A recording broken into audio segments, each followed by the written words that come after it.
What's up, everybody? One of the things I don't hear a lot of people talking about is how important the final walkthrough is. This is the walkthrough you do right before closing. So it's right before you give them all your money and you get the keys. And honestly, a lot of things can go wrong. So today I'm going to give you my top tips on what to do and what to look for when you're doing a final walkthrough. And after 18 years in real estate, I've got some good ones. So let's just dive right in. So first, let's talk about when you're supposed to do the final walkthrough. Here in Montgomery County, Maryland, NDC, per our contract, it says that the buyer and or the buyer's representation has the right to do a final inspection within 5 days of settlement, unless it's agreed otherwise between the buyer and seller. So the word inspection can throw people off. Now the reality is, you can bring an inspector to the final walkthrough, and if you have repairs that were done to the house, you may want to bring your inspector back to make sure they're all done correctly. But if you don't have that, traditionally it's just a walkthrough with your agent to look to make sure the house is what you think it was and should be before giving them all your money. And just to be clear, besides any repairs that may have happened, the house also needs to be vacant, free of trash and debris, and should be in the same condition as when you either signed the contract or you did the inspection, depending on which box you checked. So let's get into my top tips on what you should do right now. First tip for doing your final walkthrough is you need to go in there and check all the utilities. Hopefully you have called the utility companies and put the utilities in your name by settlement. If you haven't, you may want to pause this video and go do that right now. So when you come into your walkthrough, here's what I suggest you do. Bring a little lamp with you. That way you can walk around the house, check all the plugs, because if you plug it in, the lamp will work. So you can just check and make sure all the outlets are working properly. If you turn on a light and it doesn't go on, you have that bulb in your little lamp that you can check and make sure it's just a bulb issue. You should run all the water in the house.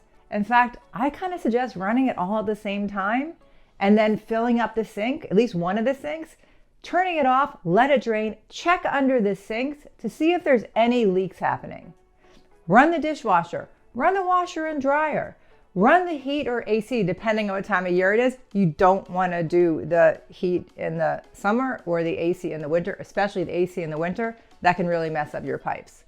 But run all of the utilities. This is your opportunity to make sure you're getting what you think you are.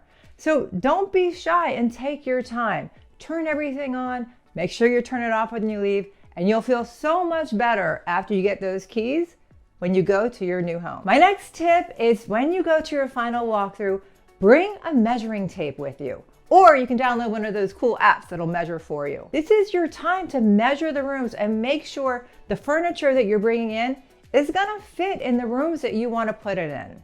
The house should be vacant, so there's nothing stopping you from really seeing the size of the different rooms. And it's a great opportunity.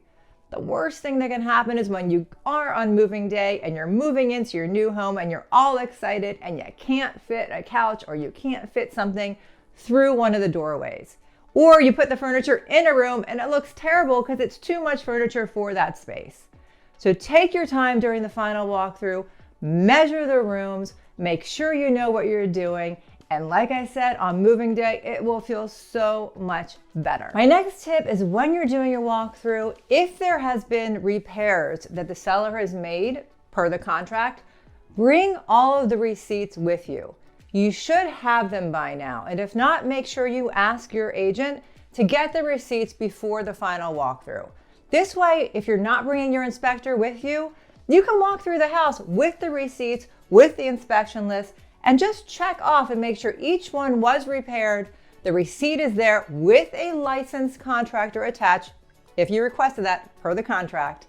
And it'll just make you feel better to go through that list knowing everything's been completed. Which leads me right into my next tip. If you do have repairs that are being made by the seller per the contract, don't wait until the day before settlement. You have 5 days and it's there for a reason. Whenever I have repairs that need to be checked, I always go at least 3 days before settlement because this is where problems can arise. If things haven't been done per the list or they haven't been done correctly or you notice something's off, then at least you're giving the seller a few days to reconcile these problems and you can still hopefully go to settlement on time. The problem I see is when people wait till the day before or the day of settlement to do their walkthrough with repairs and something hasn't been done right. You can't escrow money anymore. It's just not easy to do. So take my advice, take this tip really seriously. If you have repairs that are being made per the inspection, per the contract, do your walkthrough at least 3 days before settlement and get those receipts. My next tip when you're doing your walkthrough is to open all the windows when you're doing it, unless of course it's freezing, which it does get here in Maryland and DC. But open them up, make sure they're working properly, make sure they stay open when they open them, and make sure they're secure when you close them. Make sure that they haven't been painted shut. It's just a nice thing to do when you're doing your walkthrough. It's just to open the window and make sure you close it after. And finally, when you're doing your walkthrough, the sellers have most likely just moved out. So make sure there's no dings from the move out. Walk around and make sure you look at all the walls, the floors, the doors, and make sure there wasn't any damage when they're moving out. The house, like I said, also should be free of trash and it should be broom clean. So if you do see a lot of trash or junk, ask the sellers to have that removed. It shouldn't be there. I hope this video was helpful to you and congratulations on buying your house. If you do need any help in Maryland or DC, my team and I, we love to help you. Just reach out, morning, afternoon, night, call, email, text. We've got your back. And if you enjoyed this video, please tell your friends and subscribe. I do appreciate it. Thanks for watching. Bye.